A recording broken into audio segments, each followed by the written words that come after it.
Hyundai i20 പെട്രോളിന്റെ ECM ആണിത്. ഇത് കസ്റ്റമർ അയച്ചതെന്ന് വെച്ച് കഴിഞ്ഞാൽ വണ്ടി സ്റ്റാർട്ട് ആകുന്നില്ല എന്നൊരു കംപ്ലൈന്റ് കൊണ്ടാണ് ECM നമ്മളെ കയ്യിലേക്ക് അയച്ചു തന്നത്.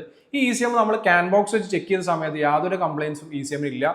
അപ്പോൾ വണ്ടിയിലുള്ള വയറിംഗ് സിസ്റ്റത്തിലാണ് കംപ്ലൈന്റ് വരുന്നത്. അപ്പോൾ നിങ്ങൾ പ്രധാനമായും ചെക്ക് ചെയ്യേണ്ട കുറച്ച് പോയിന്റുകൾ ഞാൻ പറഞ്ഞുതരാം. ഒരു ECM ഓൺ ആക്കാൻ വേണ്ടിയുള്ള കണക്ഷൻസ് ഞാൻ പറഞ്ഞുതരാം. ഇത് അൾട്ടോ 800 പെട്രോൾ. ഈ ഇരിക്കുന്നതാണ് ഇതിന്റെ ECM വരുന്നത്. ബാറ്ററിയുടെ ഒരു സൈഡിലായിട്ടാണ് ECMന്റെ ലൊക്കേഷൻ വരുന്നത്. ഇതാണ് ഫ്യൂസ് ആൻഡ് റിലേ വരുന്ന ബോക്സ്. ഇത് നമുക്കൊന്ന് അഴിക്കാം. FI മെയിൻ എന്ന് കൊടുത്തിരിക്കുന്നതാണ് നമ്മുടെ ECUവിൻ്റെ മെയിൻ റിലേ വരുന്നത്. അപ്പോൾ ഈ ഇരിക്കുന്നതാണ് നമ്മുടെ ECUവിൻ്റെ മെയിൻ റിലേ.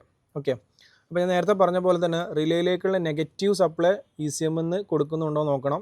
അതേപോലെ തന്നെ റിലേ ഓൺ ആയിട്ടുള്ള പോസിറ്റീവ് സപ്ലൈ ECMനകത്തേക്ക് ഇൻപുട്ടായിട്ട് കിട്ടുന്നുണ്ടോ എന്ന് എന്ത് ചെയ്യണം, ചെക്ക് ചെയ്യണം. ബാറ്ററിയുടെ ഡയറക്റ്റ് പോസിറ്റീവ് സപ്ലൈയും ഡയറക്റ്റ് നെഗറ്റീവ് സപ്ലൈയും കിട്ടുന്നുണ്ടോ നോക്കണം. അതേപോലെ ഇഗ്നിഷൻ ഓൺ കണക്ഷന് പോസിറ്റീവ് സപ്ലൈ ECMലേക്ക് വരുന്നുണ്ടോ എന്ന് ചെക്ക് ചെയ്ത് നോക്കണം. പിന്നെ ക്യാൻ ഹൈ ക്യാൻ ലോ, ഇത് നെറ്റ്വർക്കിന് വേണ്ടിയിട്ടാണ് CAN high CAN low CAN line കൊടുത്തിട്ടുള്ളത്. ഇത്രയും കണക്ഷൻസ് നമുക്ക് ഈ വണ്ടിയിലും ചെക്ക് ചെയ്ത് നോക്കേണ്ടതാണ്.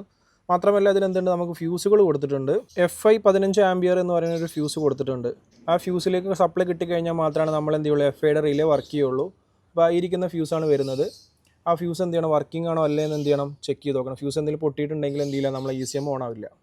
ഇത് മാരുതി സുസുക്കിയുടെ ബലീനോ പെട്രോളാണ്. ഇതിൻ്റെ കണക്ഷൻസ് നോക്കി നോക്കാം. അപ്പോൾ ഇതാണ് നമ്മൾ ബലീനോൻ്റെ എഞ്ചിൻ വരുന്നത്. ഈ ഇരിക്കുന്നതാണ് നമുക്ക് അതിൻ്റെ ECM വരുന്നത്. ECMൻ്റെ തൊട്ട് താഴെയായിട്ട് നമ്മൾ ബാറ്ററിയുടെ ഒരു സൈഡിലായിട്ട് എന്തുണ്ട്, ഫ്യൂസ് ആൻഡ് റിലേ ബോക്സ് കൊടുത്തിട്ടുണ്ട്. ഇതിൽ നമുക്ക് FI എന്ന് കൊടുത്തിരിക്കുന്നതാണ് റിലകളാണ് വരുന്നത്. അതേപോലെ FI എന്ന് പറയുന്ന ഒരു 10 ആംപിയറിൻ്റെ ഫ്യൂസ് കൊടുത്തിട്ടുണ്ട്. ഇതിലെന്ത് 40 ആംപിയറിൻ്റെ ഇഗ്നിഷൻ എന്ന് പറയുന്ന ഒരു ഫ്യൂസ് കൊടുത്തിട്ടുണ്ട്. ഇത് അടുത്തൊരു വണ്ടിയാണ്, ഹുണ്ടായുടെ ഇയോൺ ആണ്. ഇയോണിൽ നമ്മളെ ഈ ഒരു ഗ്ലോ ബോക്സിൻ്റെ തൊട്ട് പുറകിലായിട്ടാണ് നമ്മളെ ഉള്ളിലായിട്ടാണ് എന്ത് വരുന്നത്, ECM ആയിട്ട് വരുന്നത്. ഡാഷ്ബോർഡിൻ്റെ അടിയിലായിട്ടാണ് നമ്മളെ ECMൻ്റെ ലൊക്കേഷൻ വരുന്നത്. ബാറ്ററിയുടെ ഒരു സൈഡിലായിട്ടാണ് നമ്മളെ fuse box and relay box വരുന്നത്. നമുക്കൊന്ന് അഴിച്ചു നോക്കാം. ഇതിൽ നമുക്ക് ECUവിൻ്റെ മെയിൻ റിലേ കാണാൻ പറ്റും. ഇതിലും ECUവിൻ്റെ മെയിൻ റിലേ മെൻഷൻ ചെയ്തിട്ടുണ്ട്. നമുക്ക് ECU മെയിൻ റിലേ ആയിട്ട് കൊടുത്തിരിക്കുന്നത് ഇതിൽ വലിയ റിലേ ബ്ലാക്ക് കളറാണ്. ഈ ഇരിക്കുന്ന റിലേ ആണ് ECUവിൻ്റെ മെയിൻ റിലേ ആയിട്ട് വരുന്നത്. Smart Automotive Training Center Edappal, Malappuram, Kerala. For more details contact 8086610685.